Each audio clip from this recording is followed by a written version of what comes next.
Welcome to the Out of Spec Motoring YouTube channel. I've just taken the Kona Electric on a 3,000 plus mile road trip.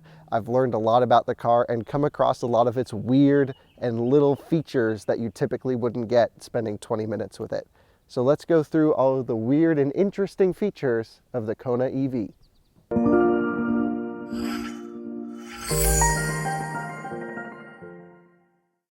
Starting here at the front of the car, you'll notice that this is actually not the headlight unit.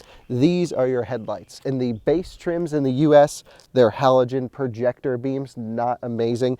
In the ultimate trim, they're actually LED headlights and they are okay. Coming around to the charge port, which is on the front of the car, weird thing about this is whenever you're plugged in, people don't know the Kona's really electric, so it looks like you're icing spots, a gas car taking an EV spot, until someone walks around to the front of the car or reads the little tiny electric badge on the back. Of course, you have CCS charging. The car peaks at around 76 kilowatt, which is a problem for Electrify America stations for pricing, but we'll get into that in another video.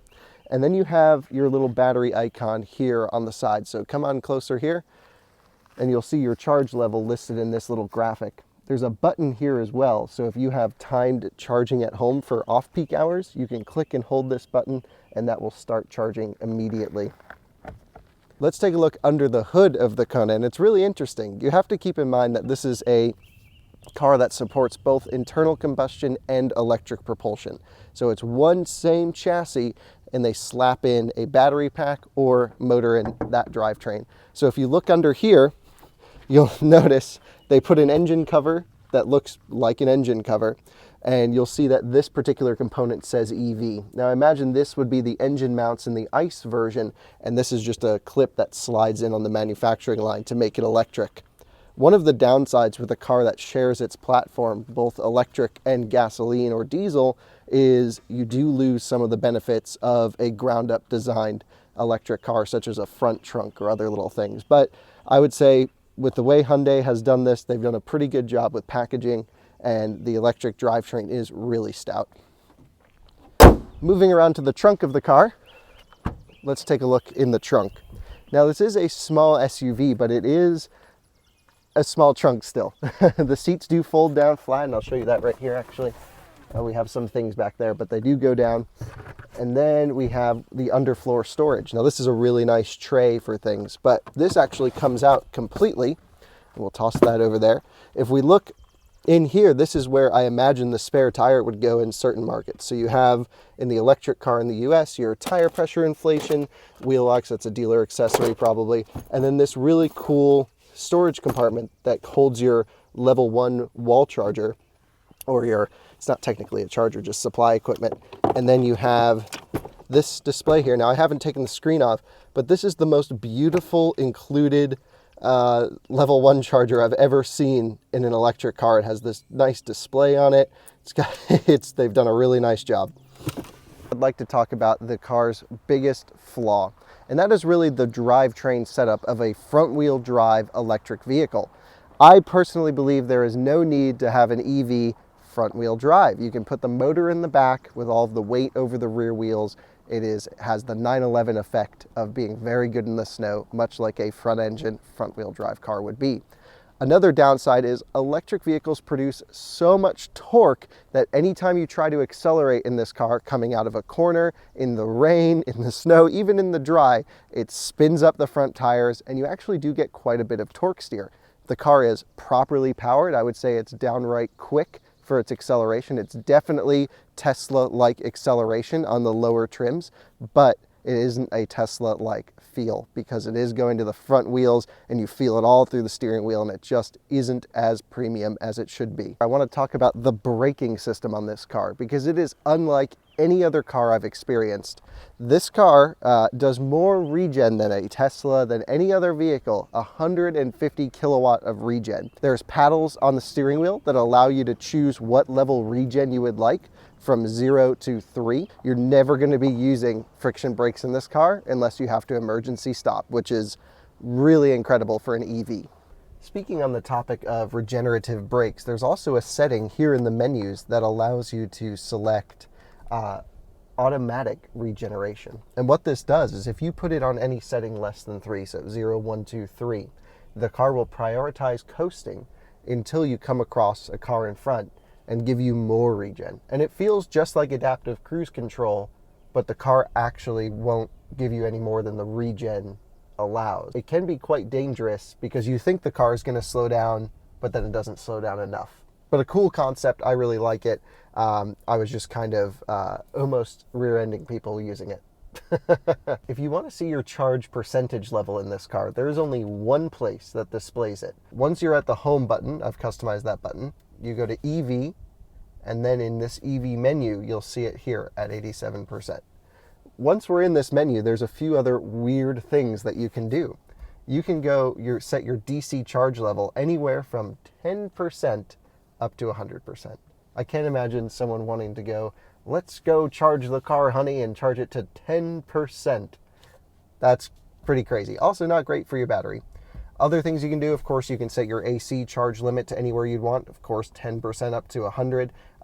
This car has a really big buffer at the top of it. So charging to 80, 90% every day, totally fine, maybe even 100%. But if you don't need the juice, don't charge to full all the time. The car also has something called EV route, which you would think would help you get to your destination.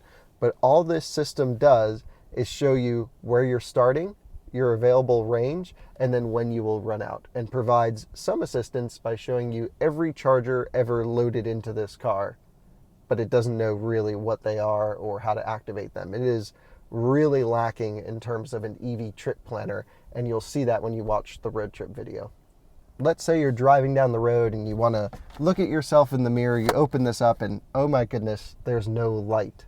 But wait, there's an actual switch up here that turns on the map or your, I guess, face light. It's one of the only interior lights that is not LED in this car. And you can see if you look at this light versus this one, totally a mismatch. One of the really cool engineering parts about this car though is when you close this sun visor, it actually shuts the light off. It just pushes it right down there. Simple, cheap, and it works. Gotta love it. On the topic of lights though, one of the things I absolutely hate are these map lights up here. They're fine, they're LED. Only in the Ultimate, the SCL that I tested actually had regular incandescent bulbs. But this is the cheapest sounding and feeling activation switch of any car. It really feels like a 1996 Dodge Caravan. The car has a wireless charging pad that you can charge your device on. But interestingly enough, in the system here, when you go through settings, you can actually disable that function. And the only thing I can think of is maybe a metal plate, but if you know why, put that in the comments, because that's weird to me. Let's say you're driving down the road and want to enjoy opening up the sunroof. Well, great, easy enough. There's a little switch here. You pull it back, one touch, and it stops at about 80%. Now this is interesting. It's called comfort position in some cars, and this is to limit the amount of wind buffeting you'll get inside. But to be honest, there is no difference between 80% and 100% in this car. The wind buffeting is terrible. So what you have to do is crack the back windows a little bit, and then you can actually open up the sunroof fully. On the topic of airflow, let's talk climate control, because this car has really, really good climate control and some interesting EV-only features. You have your auto mode, where the car will figure everything out. You can turn on your AC, it'll automatically switch to heat, but you can disable these things for range purposes. Not that they're going to make too much of a difference, but the heat potentially will. The other thing I really like is this driver-only mode. I actually used that the whole way down to Florida and back on my trip. And it was really convenient because you're not wasting energy cooling or heating the rest of the car. You're doing it just on the driver. The car has a heads-up display that is not projected onto the windshield. It actually has a little motorized screen that pops up, and that is what shows all your information. Now, it does some really cool things. Your directions show up in there, your speed, your adaptive cruise control distance, but it also does something I've never seen in any other heads-up display. It shows you the blind spot warning indicators for each side of the car.